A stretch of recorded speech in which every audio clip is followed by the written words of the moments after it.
Suntem la sfârșitul lui iulie și plantele noastre de roșii au crescut foarte mult în înălțime. De aceea, va trebui să tăiem vârful acestora. De ce trebuie să tăiem vârful plantelor de roșii? Tăiem vârful nu doar pentru a ajunge la acestea mai ușor, ci pentru a evita ruperea acestora datorită vântului, dar și pentru a da un semnal plantei. Atenție! Vorbim de plantele de roșii nedeterminate și nu de cele determinate. Prin tăierea vârfului plantelor de roșii, vom da un semnal puternic plantei de a se opri din creștere și a se concentra pe fructificare și producerea roșilor.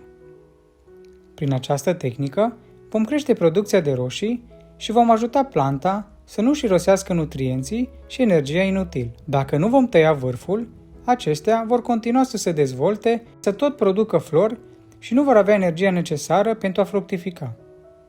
Este același lucru pe care îl facem atunci când tăiem lăstarii, care, la rândul lor, consumă nutrienți, iar lăsarea acestora pe plante va duce la o producție mai slabă. Pe lângă acestea, vom înlătura toate acele frunze bolnave și bătrâne, mai ales cele inferioare, care pot favoriza apariția bolilor fungice. Această defoliere ajută la o irisire mai bună a plantei și la mai puține boli. Atenție!